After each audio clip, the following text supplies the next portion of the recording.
آج ہم ایک اہم قانون پر بات کر رہے ہیں، ہندو میرج ایکٹ 2017۔ یہ پاکستان میں ہندو برادری کے لیے شادی بیاہ کے معاملات میں آپ کہہ لیں ایک سنگ میل ہے۔ جی بالکل، یہ مارچ 2017 میں نافذ ہوا اور اس کی ضرورت کافی عرصے سے محسوس کی جا رہی تھی۔ مقصد یہی تھا کہ ہندو شادیوں کو قانونی حیثیت ملے، ایک پہچان ملے، اور خاندان سے جڑے معاملات بھی منظم ہوں۔ بالکل، جیسے وراثت ہے، بچوں کی قانونی حیثیت ہے، یہ سب چیزیں۔ اور دیکھیں، یہ ریاست کی آئینی ذمہ داری بھی تو ہے کہ اقلیتوں کے حقوق کا تحفظ کرے۔ صحیح، ہمارے پاس اس ایکٹ کی جو سرکاری دستاویز ہے وہ موجود ہے، تو آئیے ذرا دیکھتے ہیں اس میں کیا خاص باتیں ہیں۔ یہ قانون کن علاقوں پر لاگو ہوتا ہے؟ یہ قانون فی الحال اسلام آباد کیپٹل ٹیریٹری اور صوبوں میں بلوچستان، خیبر پختونخوا اور پنجاب میں رہنے والے ہندو شہریوں پر لاگو ہوتا ہے۔ اچھا، تو سب سے بنیادی سوال، شادی کے لیے کیا شرائط ہیں اس قانون میں؟ سیکشن 4 غالباً؟ جی، سیکشن 4 دیکھیں، قانون کہتا ہے کہ شادی کے وقت فریقین یعنی مرد اور عورت دونوں ذہنی طور پر ٹھیک ہوں، صحت مند ہو، ہاں جی، اور اپنی رضامندی دینے کے اہل ہوں۔ عمر بہت اہم ہے، دونوں کی عمر کم از کم 18 سال ہونی چاہیے۔ 18 سال لازمی ہے۔ جی، پھر یہ کہ وہ ممنوعہ رشتوں میں نہ آتے ہوں، مطلب قریبی رشتہ داری نہ ہو۔ اور ایک اور اہم شرط کہ شادی کے وقت کسی فریق کا پہلے سے کوئی لائف پارٹنر، شریک حیات زندہ نہ ہو۔ یعنی ایک وقت میں ایک ہی شادی؟ بالکل، ہاں، ایک استثناء ضرور ہے اس میں۔ اگر بیوی طبی طور پر میڈیکلی بچہ پیدا کرنے سے قاصر ہو تو کچھ شرائط کے ساتھ دوسری شادی کی اجازت ہو سکتی ہے۔ اچھا، تو یہ تو ہو گئی شرائط۔ اب رجسٹریشن کی بات کرتے ہیں، کیا شادی رجسٹر کروانا لازمی ہے؟ بہت لازمی۔ یہ اس ایکٹ کا ایک آپ سمجھیں مرکزی نقطہ ہے۔ سیکشن 6 اور 7 اسی بارے میں ہے۔ ہر ہندو شادی کی رجسٹریشن اس ایکٹ کے تحت لازم ہے۔ اور اس کا کوئی ٹائم فریم بھی ہے؟ جی، شادی ہونے کے 15 دن کے اندر اندر رجسٹریشن کروانی ہوتی ہے۔ صرف 15 دن؟ اچھا، اور یہ کرواتا کون ہے؟ حکومت اس کے لیے باقاعدہ شادی رجسٹرار مقرر کرتی ہے۔ وہ پھر ایک سرٹیفکیٹ جاری کرتا ہے جسے قانون میں شادی پرت کہا گیا ہے۔ شادی پرت یعنی میرج سرٹیفکیٹ، اس میں کیا لکھا ہوتا ہے؟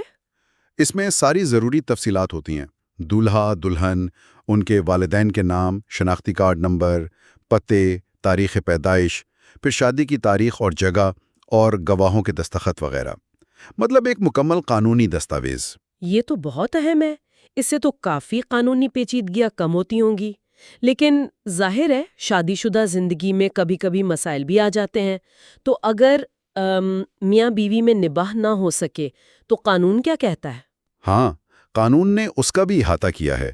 کئی آپشنز ہیں، مثلاً ایک ہے سیکشن 8، ازدواجی حقوق کی بحالی یعنی ریسٹیٹیوشن آف کانجوگل رائٹس۔ اگر کوئی فریق بغیر وجہ کے الگ رہ رہا ہو تو دوسرا عدالت جا سکتا ہے۔ اچھا، اور اگر علیحدگی اختیار کرنی ہو؟ اس کے لیے سیکشن 9 ہے، عدالتی علیحدگی یا جوڈیشل سیپریشن۔ اس میں وہ قانونی طور پر الگ رہتے ہیں لیکن شادی ختم نہیں ہوتی۔ مطلب طلاق نہیں ہوتی؟ نہیں، اس میں طلاق نہیں ہوتی، شادی برقرار رہتی ہے۔ پھر شادی کو مکمل طور پر ختم کرنے یعنی تنسیخ یا ٹرمینیشن کے بھی طریقے اور وجوہات بتائی گئی ہیں۔ اچھا، وہ کیا ہے؟ کیا شادی کو کالعدم بھی قرار دیا جا سکتا ہے؟ جی بالکل، سیکشن 10 کے تحت شادی وائڈ یعنی شروع سے ہی کالعدم سمجھی جائے گی اگر وہ ممنوعہ رشتوں میں ہوئی ہو یا کسی فریق کا پہلے سے شریک حیات زندہ ہو۔ اور وائڈیبل یعنی قابل تنسیخ؟ وہ بھی ہے، سیکشن 11۔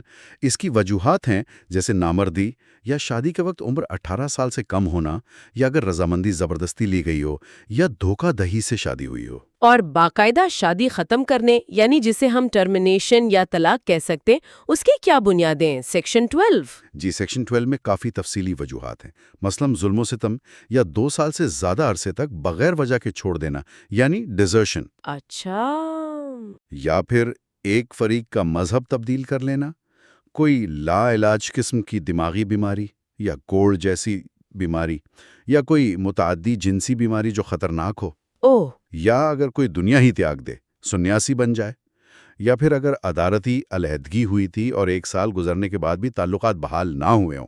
یہ تو کافی ساری وجوہات ہیں۔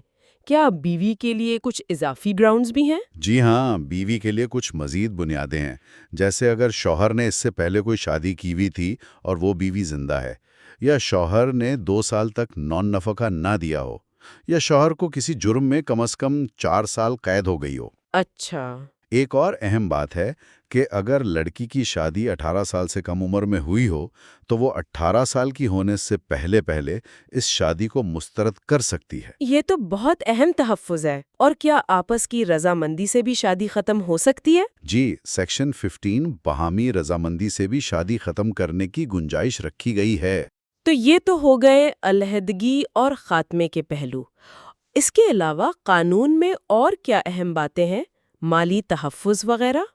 ہاں، سیکشن 13 یہ بیوی اور بچوں کے نان نفقہ اور مالی گزارے کو یقینی بناتا ہے۔ عدالت مناسب حکم جاری کر سکتی ہے۔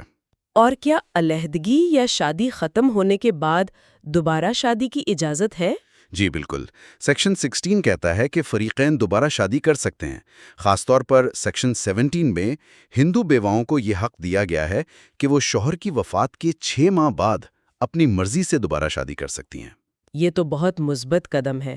اچھا، ایک سوال ذہن میں آتا ہے، اگر شادی بعد میں کال عدم یا قابل تنسیخ قرار پائے تو بچوں کا کیا سٹیٹس ہوگا؟ یہ بہت اہم نقطہ ہے۔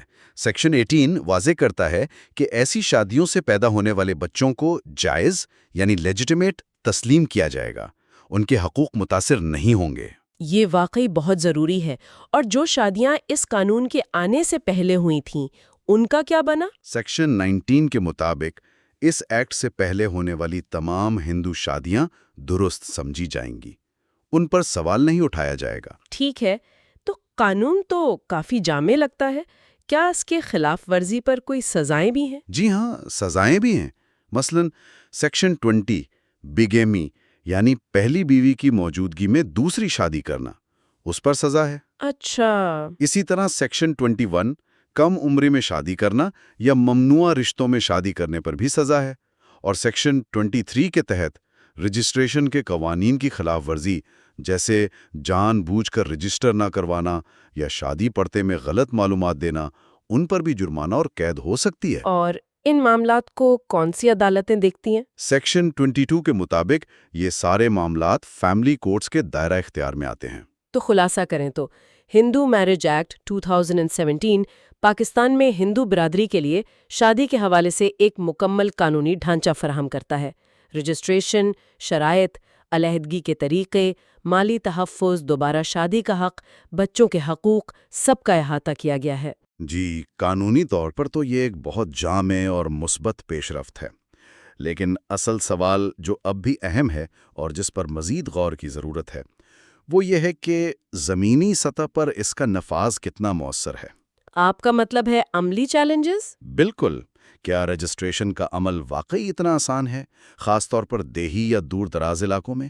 کیا عام ہندو شہری کو ان قوانین کا پوری طرح علم ہے؟ اور اگر کوئی تنازع ہو تو کیا فیملی کورٹس تک رسائی آسان ہے؟ انصاف بروقت ملتا ہے؟ قانون بنانا ایک بات ہے، اور اس پر عمل درآمد یقینی بنانا دوسری بات ہے۔ واقعی یہ ایک اہم نقطہ ہے۔ قانون تو موجود ہے، مگر اس کے حقیقی فائدے ہندو برادری تک کتنے پہنچ رہے ہیں اور اس میں کیا رکاوٹیں ہیں؟ یہ وہ سوال ہے جو شاید مستقبل میں مزید توجہ کا مرکز بنے گا۔